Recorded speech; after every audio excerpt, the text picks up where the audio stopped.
I'm Lorie Marrero, creator of the Clutter Diet book and online program, and today we're going to talk about greeting cards.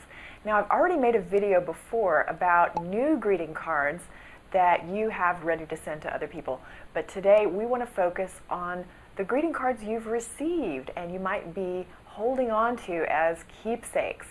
I spoke recently to an audience of people where there were a couple of questions about these received greeting cards. Someone said, what do I do with the boxes and boxes of greeting cards that I have saved over the years?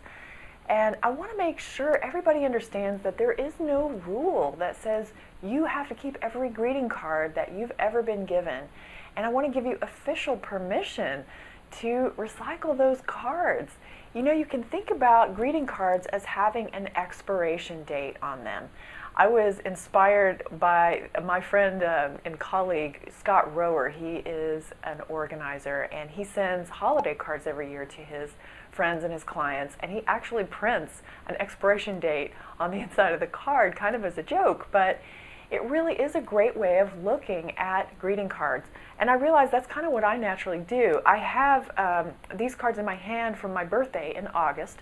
It's been about exactly a month since my birthday, and I'm kind of feeling like, yeah, it's time to say goodbye to these. I have had these displayed in areas of my home where I can really enjoy them, the kitchen windowsill and on my desk. And now I realize that, you know, I've enjoyed them and it's time to recycle these cards.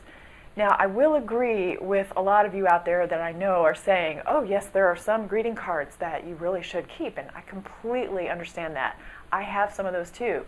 The very first time my child wrote his name all by himself and, you know, wrote that card to me, or the very first card my husband ever gave me when we were dating. You know, there are some extremely special cards with poems in them or something that absolutely you want to have as keepsakes. But if you feel like it's your job to keep every greeting card, every little happy birthday to you for the rest of your life, you are going to have too many of them and you're going to have to wade through them and make decisions about them at some point. So think about the expiration date concept and be okay with letting them go after a while. If you really want to have them go to a good home, you can look in your local area for a nursing home who might want to accept them as materials for craft projects. Sometimes I know that is the case. And if you have a lot of crafty ideas yourself about what you can do with upcycled greeting cards, that's great too. It's just that you don't want to hang on to every single one forever just because of the possibility of doing those crafts.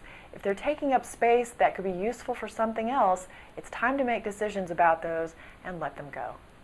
If you need help making those decisions, we have a team of professional organizers that are affordable, waiting to help you 7 days a week in our online program that you can try for free for 14 whole days in our Quick Start program. You can find out more about that at clutterdiet.com/quickstart.